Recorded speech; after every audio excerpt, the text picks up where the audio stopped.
week we've got a lot of topics really to start a dialogue in that conversation.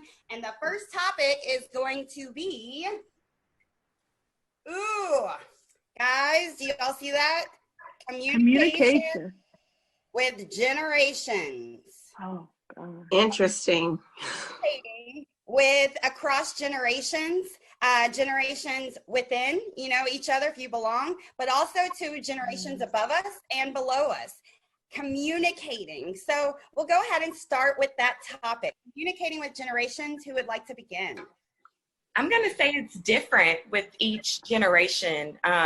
With what you would do with the younger, kids, I would think it would be a very different with the elderly population. Mm-hmm. Yeah, absolutely.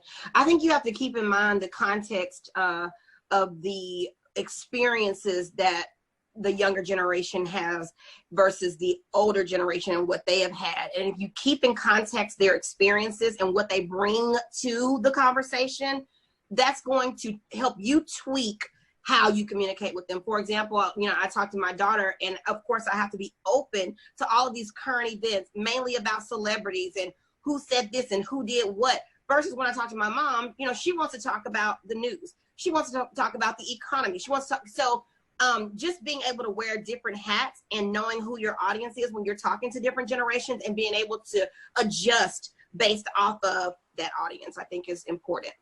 Absolutely. I agree. Also, you got to learn their lingo. It's not even about that. You got to meet them. Sometimes you got to meet them where they are. That's where I think communication starts. Especially with growth mindset. If you're trying to have a growth mindset, it's easier, I think, to develop when you're younger with younger kids. And then the older communities, like the elderly population, 65 and older, they have a hard time moving towards a more growth mindset. Good point. Mindset, and you have generations of things that they've been like this for years. Right.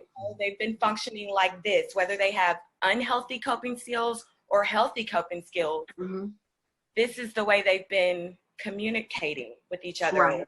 Communicating with the world. Yeah. Well, also in communicating, you get to listen. I'm sorry. Go ahead.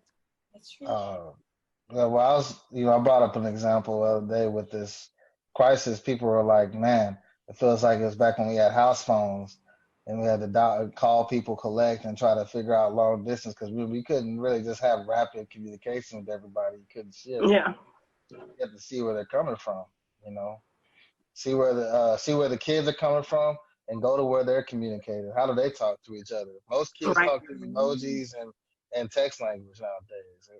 And older people, they think, like my generation, we're used to I get upset when somebody calls me on the phone and they don't video call me because I'm almost 40 years old, and I remember I dreamed of the day for a video call, but you want to talk to me on the phone. You trying to watch some Jetson type stuff? I'll keep that in mind. If you have a video call, it's 2020 and we still trying to call each other without seeing each other. It makes no sense, but because the whole point is for various reasons.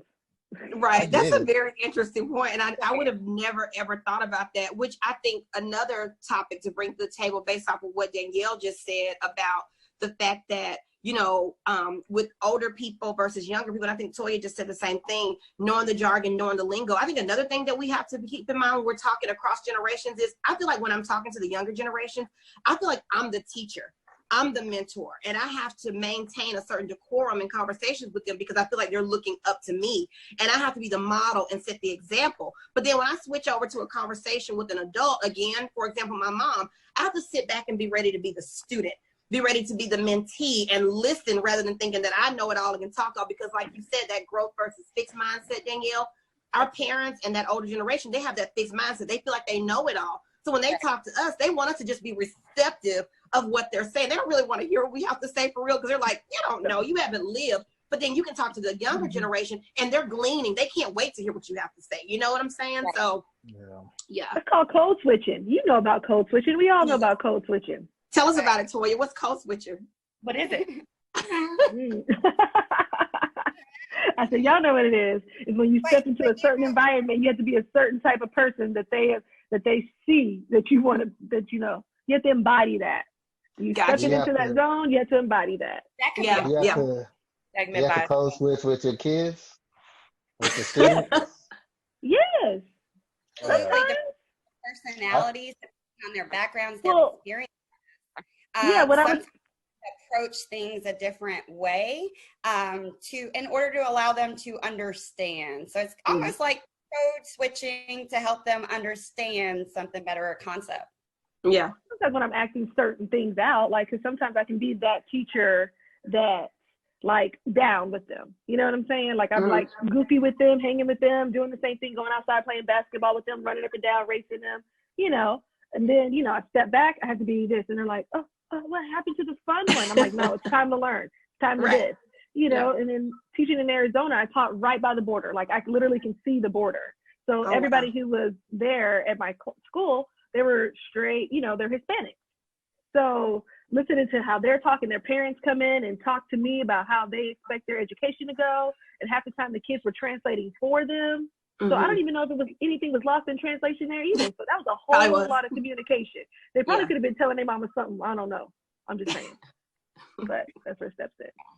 But I think growth mindset is so important because, like you said, the younger generation is gleaning for something, and at least and they may not even, some of them, be gleaning for it, but at least they're open-minded. Whereas sometimes the older generation, it's as though there's a rebuttal or something for sometimes because the thinking doesn't align to tradition or you're used to.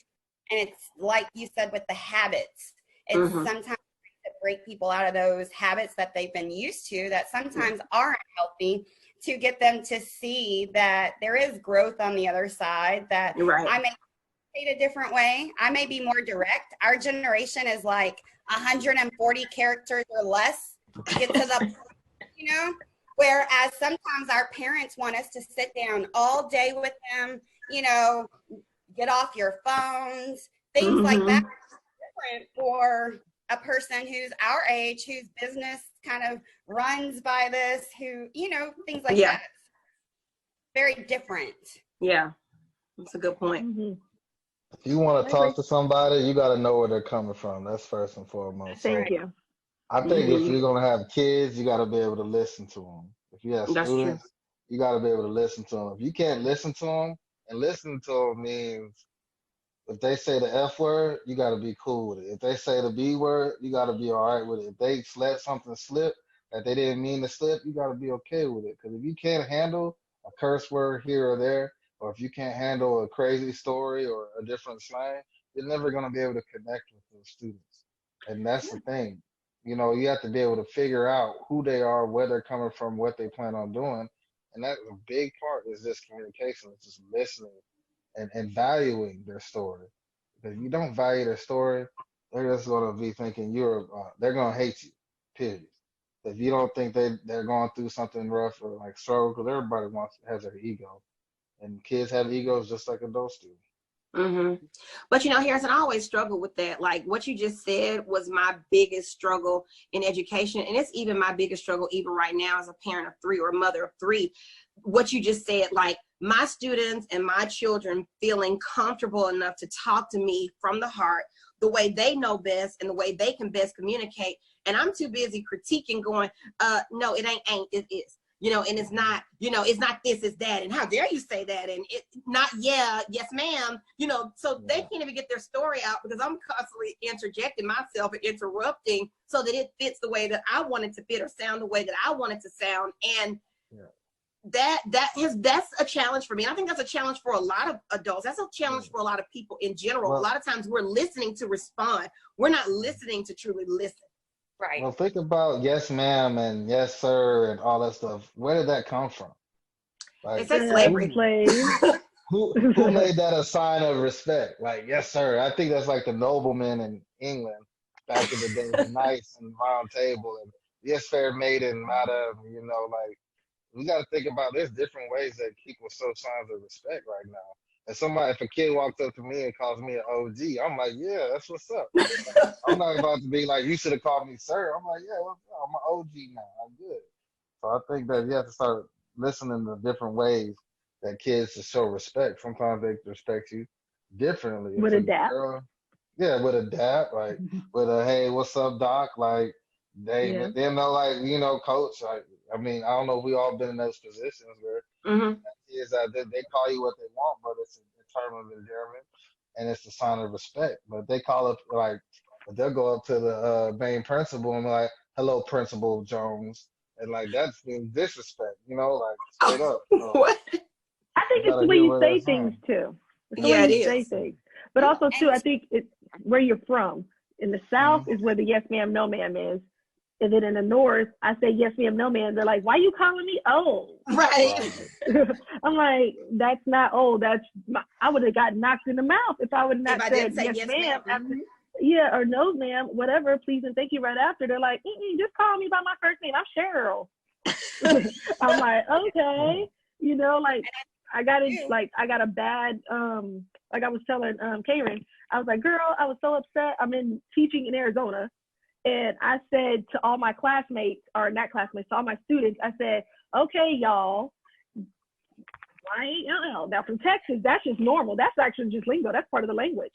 She pulled me in the room and she was like, ma'am, why did you call your students y'all? She goes, that's a ding. That's a minus point. That is not proper language. I said, that's just how I talk. That's y'all. Right. That's normal. From where I am. I said, I didn't even think about it. She's like, they're not y'all.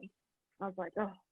I don't know. That's what I'm saying. You have to, it's where you go. You got to know, like you said, you got to know your audience. You got to know who you talk to, That's so true. I get it. And I think too, the definition sometimes don't go anywhere not knowing your audience. Could be sometimes, for instance, there's a story this past year with my son at school, and the teacher said he was being disrespectful. So I asked, what did he do to be disrespectful? Yeah. And she said, he didn't turn around in his chair while we were taking notes or this. And he said, Mom, I explained that my knee was hurt and things like that. But she took it as disrespect despite him explaining. And, who knows if it's tone or body language or anything like that. But it's also asking those questions when you have like parent conferences or when you're talking with other people. What's your definition of disrespect? Mm-hmm. Like, I agree. That's disrespectful, or that may not be disrespectful to some other people, right? It's also having, but it starts with communication and conversation and understanding where that person is and their life experiences and how they manifest within our everyday life. Wow, that's a really good point, Karen. Yeah. It is They're mirroring. They're gonna call you what they want. They're gonna call you what they want until you tell them what to say. That's one thing. If you don't tell them how to address you, or tell them how to treat you, or tell them how to communicate with you, but you don't say like your mama said, you gotta say yes sir, yes ma'am. Like there's no question about it. So when you learn how you gotta ask questions, like you said, you gotta tell them, hey, this is how you talk to me. Right. Either they get offended or not, but you say, hey, it's me. I'm still cool. I'll be good with you, but you're gonna call me yes sir. Now in the office, you can call me whatever, say hello, such and such. But out in the public, you address me as such, and then you got to speak to them on a real level nowadays. What are you saying? Because Dr. Phil's quote is, "You teach people how to treat you." I always live by that. You teach people how to treat you. Oh, Toya, that's a mouthful. And that's from Dr. Phil. I live by that. Phil's on my. You got enough to stay manageable. Everybody can't get kicked out their house at one time. Come on, Toya. Come on, all girl. in the streets together. Exactly. You know what?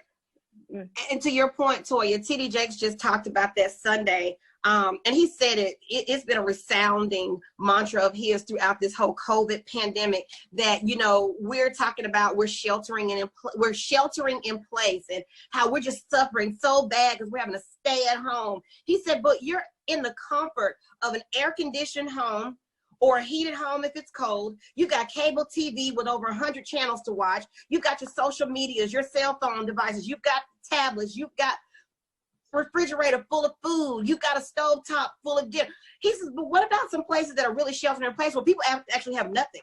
He said, what about the people who couldn't go anywhere and was sheltering in place before this happened because they had nothing? Their shelter was under a bridge. He was like, you're blessed still. Even in the midst of this pandemic where we act like we've lost so much, we've really not lost much of anything. Amen. That's true. Right. I agree. Yes. A new, I think I was talking to you earlier, a new perspective, a new appreciation of what to do with all this time that many of us have said, man, I wish I could use more time. Yeah. Now we're like, what are we going to do with this time that we've been, and so it's about, if you've always wanted to do something, Monday nights might be for cleaning out your closets. You don't have to wait till spring break or the summer. Okay. But look at it from a different perspective to see that, there are some things that we are able to get done, some relationships we might be able to mend during all this. Lots of that's true. linings come from all this. So we just gonna keep communicating with each other and with generations and loving people for who they are and where they're at. That's right. Right. Yeah. So thank you guys. We're gonna wrap up this first Educators Roundtable. I thank you so much for being a part of this and a barrier breaker on the road to equity. Tune in. I know we couldn't make it exactly on Facebook Live, but we'll figure out all those kinks. Just like Dr. Brene Brown said, this is a effing first time for everything, everything else. And we're figuring it out. I want to redo. Everybody else. You're not I need alone. a redo. I need a redo on my 30 seconds. I messed up. I thought we weren't recording, but now he said we were recording. I need a redo. I'm over here on the side. It's not working. And we're going to have it blazing. So if you tune in next week after you're watching, it'll be on point. We'll have everything together, but this is just a little snippet of, and giving us practice, getting you ready if you tuned in. You just on ready, So yeah, just bear with us. Bear with us. There's no redos on live TV. You got to be ready to go. That's true. Ask Will Smith. Well, we don't call this the bloopers episode. Yeah, I love it. Y'all did great. I love that growth mindset, Toya. That's the way to model it. Bring it up. We can only go up from here. That's right. Yeah, that's true. And my baby just walked through the door, so perfect timing. There we go. Thanks, guys. See y'all later. All right, bye. Bye. Bye.